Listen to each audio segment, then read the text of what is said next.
sant waa réew mi di sant suñ borom moom mi ñu may kàttan ñu fekkee tey bis bi àtte bii parce que tout simplement àtte bi li may faral di wax mooy bu ko clameur public bu fekkee moo ko indi ci tribunal wala coow lu bari li ñuy wax ci biti bu ko indi ci tribunal droit day tege ne bi tege ne wax ji tege na ne tribunal du coow mooy àtte di li ñuy wax ci biti mooy àtte li ñuy àtte mooy pièces yi ñu versé ak dossier bi nan la tëddee ak yan fànn lañ ko war a àttee loolu la wax tey mais li ma siy naqarlu même bu fekkee ne procureur nee na li ñu daan Bara Sylla nañ ko wàññi jëlee ko 7 ans yóbbu ko 4 ans man kontaanu ma si loolu kontaanu ma si pour ñaari motif premièrement Bara Sylla dafa defoon appel parce que lañ àtte woon Thiès Diourbel àndu si demandé wut grâce dafa ne li ñu àtte teguwul si yoon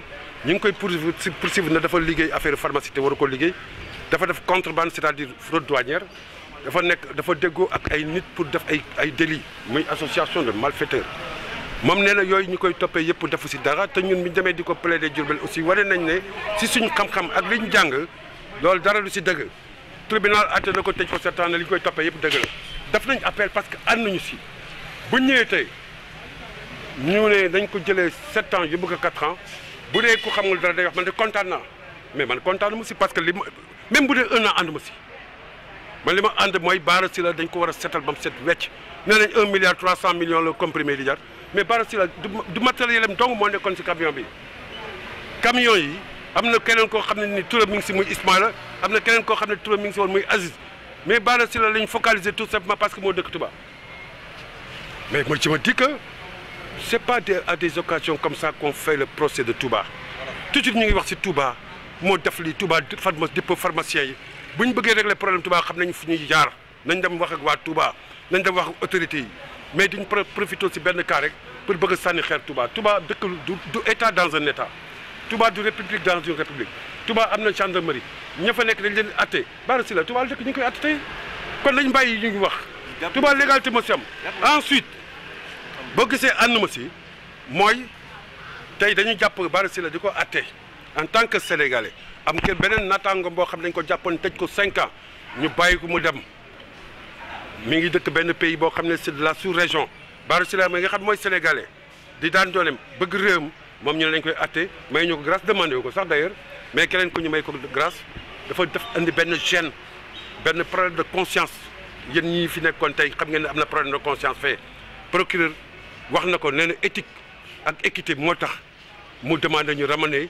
la peine à de juste proportion c'est-à-dire ñu jëlee ko 7 ans yóbbu ko 4 ans mais ñun yalawaanuñ dara bu ñu defee seen erreur ba accord de sénégraphe nañ ko gérer ñoom mais pas ñëw ci tribunal di ko jëm a gérer ak par A ou par B ñun soxlawuñu loolu li ñu bëgg mooy ñu appliquer la loi. kon 22 juillet am nga yaakaar. 22 juillet ni ma mës a am yaakaar incha allah am naa yaakaar parce que àtte bi wax naa ci li ma war a wax lépp lañ ko àtte woon bu njëkk muy exception yi ñu soulevé woon.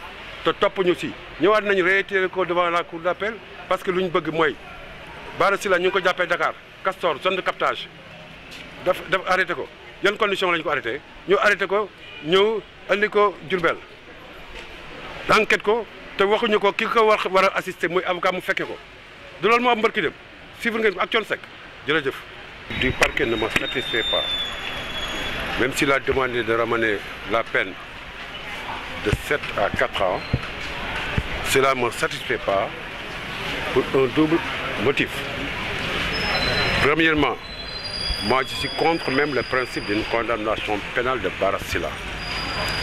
Nous avons montré tout à l'heure à l'audience que les chefs de poursuite portant sur l'espèce ne sont pas à l'espèce établie.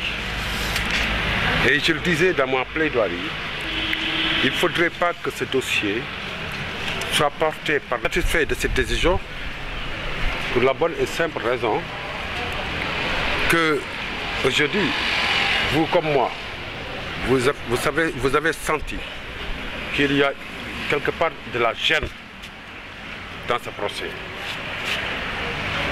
Un des co-prévenus de Bara Sylla, Amadou Wuri Diallo pour ne pas le nommer, a bénéficié, on ne sait par quelle alchimie, d'une grâce présidentielle, a été exfiltré du dossier. Il a rejoint son pays d'origine, que je ne voudrais pas citer. Et Bara Sylla, Sénégalais bonté, qui a sa famille, ses amis et tout ce qu'il possède dans ce pays, a été laissé en rade, a été jugé. Il a été le seul à se présenter devant le tribunal. C'est ce qui certainement a posé un problème de conscience au ministère public, qui représente l'État, qui représente le président de la République, qui représente le garde des Sceaux. Ce sont ces personnes qui ont accordé la grâce. Et que donc, pour se donner bonne conscience, le ministère public était obligé de ramener à de justes proportions, pour jouer sur le principe de l'équilibre. En parlant de sanctions justes. En parlant de ramener la peine de 7 à 4 ans, mais il a demandé aussi l'exemption de peine pour ce qui concerne Amadou Wuri Diallo, le co-acolyte de Bara Sylla. Dans quel pays nous sommes? Dans quelle justice nous sommes? Mais il faut que nous soyons sérieux. Les principes du contradictoire, les principes de l'équilibre des débats, le principe de l'égalité de tous les citoyens devant la loi et devant la justice, tous ces principes ont été rompus. La chaîne s'est grippée quelque part. La chaîne s'est grippée quelque part et aujourd'hui, on voudrait que Bara Sylla paye seul des fautes qui seraient commises. J'utilise bien le conditionnel. Parce que pour moi et pour Bara Sylla et pour le dossier dans son entièreté, on ne peut pas reprocher à Bara Sylla une faute pénale. On a évalué les marchandises à 1,3 milliard. Sur quel fondement scientifique? Sur quelle base on s'est fondé pour dire que voilà, c'est des dires d'experts, c'est évalué à 1,3 milliard. Mais sur aucun fondement classique, sur aucun critère d'évaluation juste. C'est les pharmaciens qui ont évalué cette somme. Bara Sylla a acheté pour 30 millions. Donc pour 30 millions, il va avoir un bénéfice de plus de 300 milliards. Mais c'est faux. La réalité est que, à travers ce procès, on a voulu faire le procès de Touba. Et ce n'est pas ni l'occasion ni le lieu de faire le procès de Touba. Touba vit de et par la légalité. Touba est une ville de légalité. Cheikh Ahmadou Bamba qui a créé Touba est un homme de légalité. C'est pourquoi d'ailleurs il avait répondu aux colonialistes. Malgré les charges fantaisiques qui pesaient sur lui, il a déféré à une convocation. Donc, il ne faut pas prendre Touba comme un État dans un État, ou bien comme une république dans une république. Touba, c'est la légalité. S'ils veulent, les pharmaciens et ceux qui les soutiennent, veulent régler le problème de la vente de faux médicaments, ils doivent commencer à balayer la porte devant chez eux. C'est ça la réalité. Le libéré est prévu pour le 22 juillet.